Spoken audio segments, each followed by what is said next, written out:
Hello. This is Mike, NoStressMike.com. And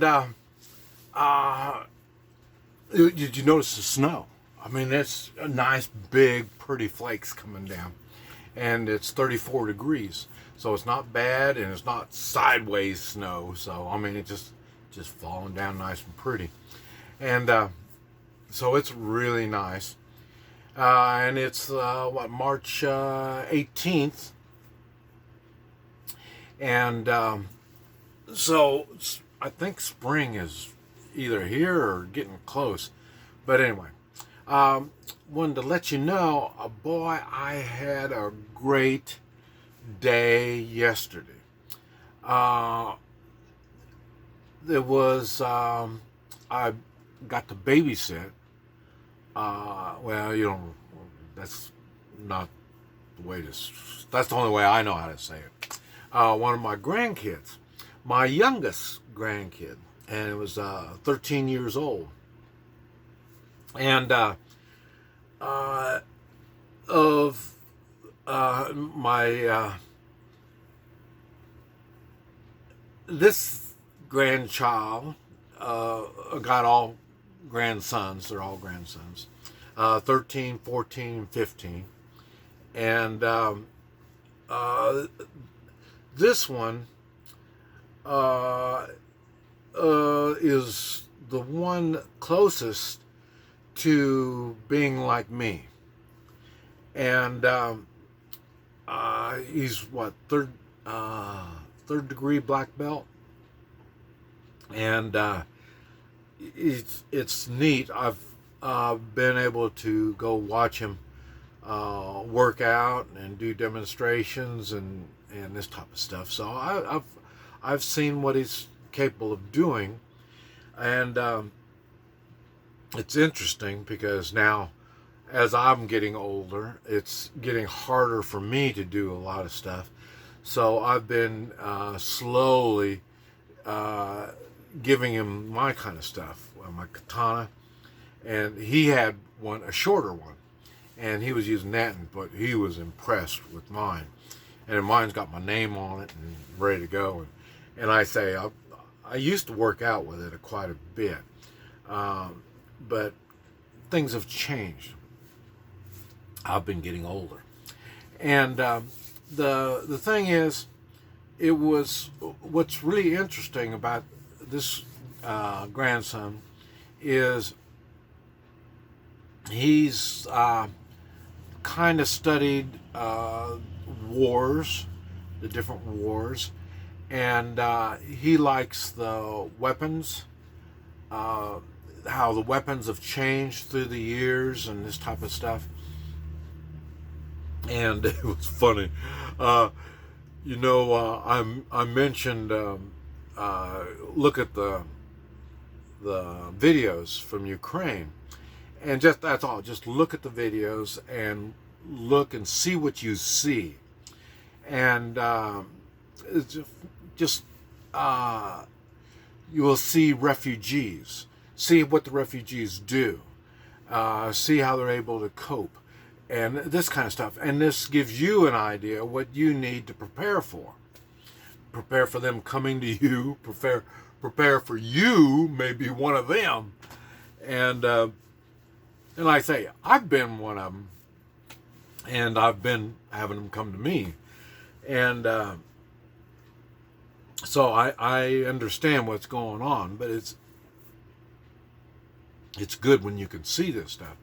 And one of the things that I personally have got out of all of this stuff is the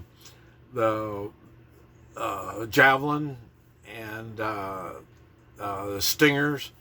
It's really odd how they're just handing them out, and I'm thinking, they're interesting. And they've been making more reports on the different things and how they work and the ranges and stuff like that. So I've been learning a lot on those things. But I think it's funny that they're handing them out, because this is going to be something that's could get ugly. Now, I will admit, I would love to have a couple dozen of each, and that would help me prepare. But it is kind of neat to realize that how they're able to employ them in action in how to defend their towns. I think it's been very interesting, and like I say, I've been learning about it. And so then my grandson, I had him, and we were out doing things yesterday, and that subject came up, and I guess he's been watching the same videos I've been watching, and so it was very interesting on my grandson. I know one of the things, we had all the grandsons were together one time, and I asked, well, what do you want to do when you grow up? And this one was the only one that knew what he wanted to do when he grew up. And he wanted to join the military. And I've been asked about joining the military. And the thing is, and my grandson's a good example. People will look at me and they'll say, oh, wow, I want to be a Marine like Mike. But I don't promote it. I don't, frown upon it, joining the Marines. But the thing is, now my son, I wouldn't let him join. And that was during Desert Storm. And because at that time, I was 40 years old, and Vietnam is still really fresh. And so, but even now, when now it used to be the military and the government were two separate things. And as you can see now, you see generals are taking a political stance. They're way out of line, and that's the one thing that I liked about the military, is because they didn't have a political stance, but now they are. Look what they've done to the military. The military has really got bad. That's the only thing that I have against the military. But it's a big thing. With the virus, they had to get this, or they were going to get thrown out of the military as a dishonorable discharge. You're putting me on. What's going on? How do you make these decisions? And so, in other words, the leadership in the military is kind of like the leadership, that we have, as Americans. This is bad. And so that was an interesting thing. And I think it's odd that my 13-year-old grandson looks at all this stuff. And he doesn't understand the meaning of a lot of the stuff. But it was interesting that he's thinking about it. And I think it was funny. He asked all kinds of questions, and that was good. And the thing was, and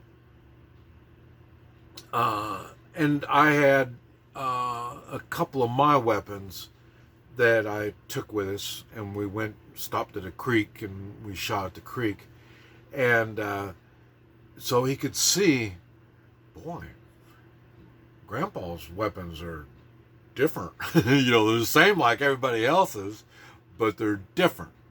And the way I use them is different. And I even taught him a couple of tactics that I use.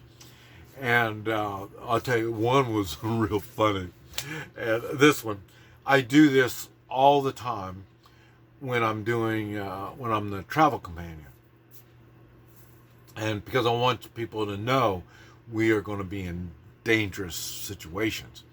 And it was funny because I told him, okay, now there's me and him, we're walking down the street, and 20 guys get up and face us, and they got AK-47s and ARs. And then I looked at him and I said, you realize we're going to die. You realize that, don't you? I mean, 20 of them, 2 of us, we don't have a gun. They got guns. We're going to die. And then he goes, yeah, we're dead. And then I showed him my tactics on a situation like that. And then when I did, I told him, you do this, and then this. I'm going to be doing that and that. Now, are we going to die? And he smiled, and he said, I wonder if that's what they're thinking. So in other words, the idea of we're going to die, I just opened up a little window that we may not die. Just a little window. And that's the way I've lived my life. If I can just get a little window of maybe I may not die, and that's the tactics that I'm looking for. And because I know his abilities, then as I say, we shot, so I know he knows how to handle a gun. Now, I will admit, he's still young, he's still small, he needs more pounds on him.